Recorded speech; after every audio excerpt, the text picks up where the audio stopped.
Welcome everybody. Today's video finds us over here in Lopburi, and I'm about 6 kilometers or so north of the old part of Lopburi, and I came over here to see an old palace. This is a palace from King Narai the Great, one of the Thai kings, and he was here at this palace in 1685 in like December, whenever there was a lunar eclipse, and him and some Jesuit priests, they planned out the event. They did all the math and everything, and they said it would happen on this day, and they were correct. And the Jesuits saw the lunar eclipse from another site, while King Narai observed it from over here at this palace. This is the Yen Palace. It has another name, but anyway, we're going to take a look and let's see what everything looks like up here.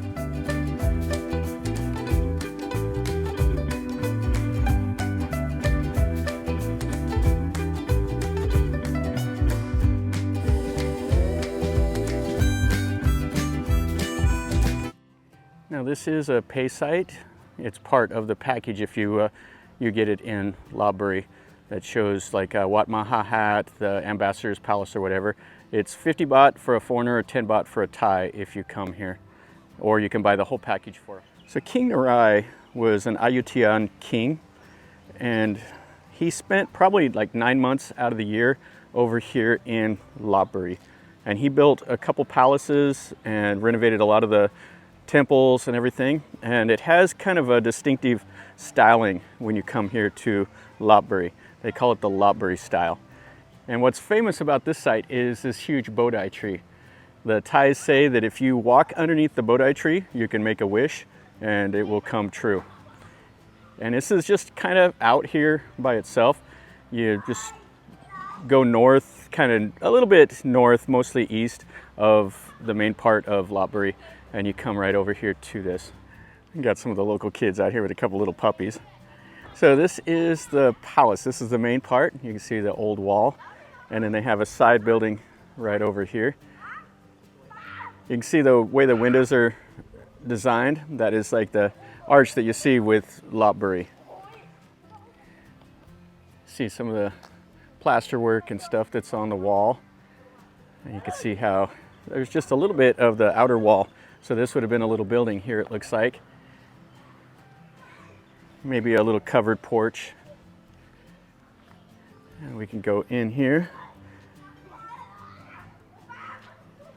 So if you like kind of traipsing around these old buildings like this, like I do, this is great. So we're in one of the buildings, and this would have been all stuccoed. It looks like they've came in here and they've kind of restored this. You can see the wood over the doors is pretty new. And then you got a window here, another dog out there, and the door. And they have little notches there on the bottom. I don't know if they would have put candles or what in there. And we got some more out here in the back.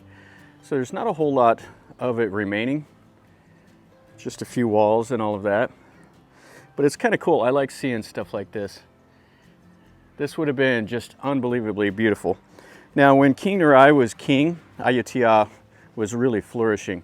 There was so much money in the kingdom's coffers that they were able to build all these lavish palaces. I was reading one time that one of the Thai kings had some emissaries come from Europe, and they showed him just huge rooms just full of gold. And what they did is they taxed like trade from China, from India, and they also had like monopolies. They had royal monopolies, and they had, you know, assistants that were in charge of collecting the money. So they taxed the tin trade and everything else and just made so much money. You can see how this little building is made. And then just a little bit of the plaster works around the base. Yeah, this would have been beautiful. They had the tile roofs and everything else. And they had another wall and some other buildings out there in the trees. Now it's just kind of surrounded by some of the locals. They have the houses and everything around here. And this would have had an arch over it. Maybe like a storeroom or something like that. It's hard to say.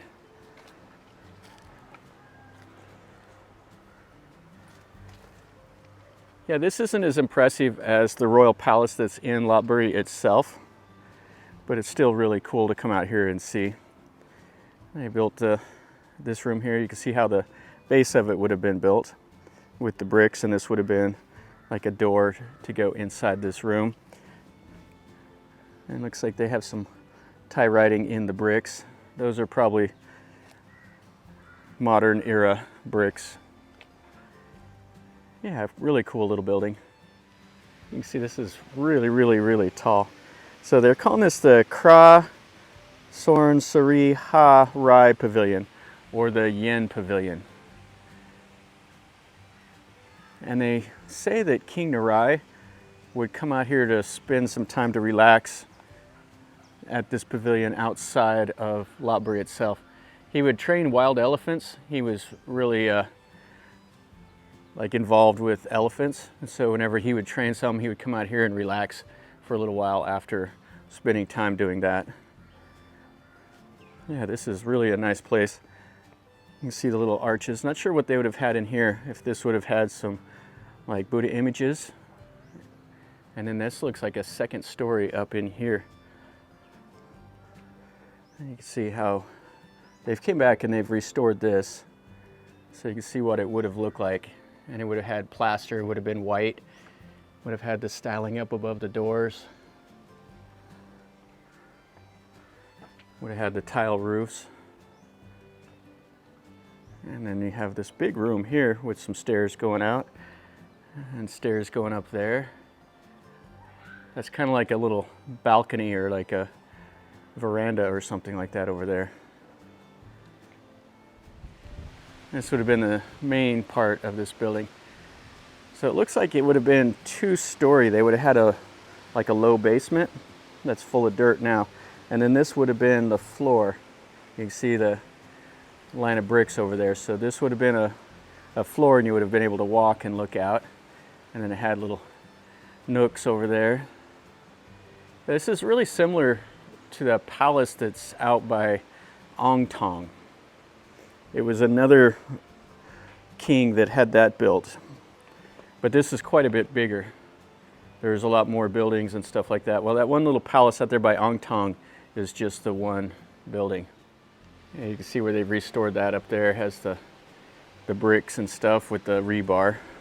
They wouldn't have used the rebar back in the day. And then it looks out over there. They have another little pavilion out there. We'll walk over there now, just to give you an idea how much plaster they would have put on these bricks. Give it a nice smooth appearance. And then they would have whitewashed it, had the red tiles. It would have been quite fantastic. And kids over here. See the wall. Not sure what the guy over there, he's got his little slingshot and he's shooting it at something. So this is the huge Bodhi tree. And what I didn't know is that it's on top of another little building. So you can see the bricks and stuff, and it's just overgrown the whole thing. Ah, yeah, that's kind of cool. And they've came and the Thais have came and wrapped like the little cloth and stuff around it in there. And that's the palace over there. Now let's walk over here and see what all of this is about. Yeah, this is really nice. So I guess that this right up here would have been a place on each end for King Narai to mount his war elephants. There's no stairs there, so the war elephant would have came up and he could have mounted it right from each side. And I guess this used to be basically a lake here. King Narai ordered some dams, some little check dams to be built, and filled in all of this area. During rainy season, this would have been a little lake, and the pavilion would have been kind of an island out here in the middle. And it goes back to like thinking of Vishnu, one of the old Hindu gods that like at one point like dipped his arrow into the water, and then whenever he would dip it into it, it would make it a sacred place. And they believe this is one of the sacred places that Vishnu dipped his arrow in. That's what it says over there on the sign anyway. So the little outer buildings and stuff would have probably been for the military guys, and now they just have like a little pavilion over here and this wall. And this, where it would have been a lake before, has been built up by the locals. And this might have been one of the old like check dams here. Yeah, they just have a little modern pavilion built there. And then we'll take a look out here. So you can see this. I wonder if it still floods or if they've figured out a way to keep the water from coming back in here during rainy season. You can see there's houses and stuff out that way. One last look here at the palace. So these little auxiliary buildings back here for the people. And then over there's the place to mount for the war elephants. And then the rest of it would have been a palace with some other auxiliary buildings and a wall and all of that stuff. And this isn't too far. It's 10 minutes or so outside of the main part of Lopburi. And it's nothing special. It's just something, if you like seeing these, come over here and take a look at it. But it's not really like worth a special trip unless you have just some extra free time. So that's going to finish up our video over here at this Yen Palace. This is King Narai's palace. And it's just out here, kind of outside of the main part of Lopburi. And this is what they say is the home of modern astronomy for Thailand. King Narai observed the eclipse from this place, and they did it with all of the Jesuit priests. They all figured out the calculations and stuff and predicted it. So anyway, this is kind of cool. It's built in the 1600s. It's always nice to come and walk around on something, you know, from the 1600s. And if you like the video, make sure you smash like. If you have any questions or comments, if you've been here, let me know in a comment down below. And if you're new to the channel, subscribe, stick around, and you're notified whenever I post a new video. And from over here in Lopburi, remember, life is a journey. Until next time, enjoy.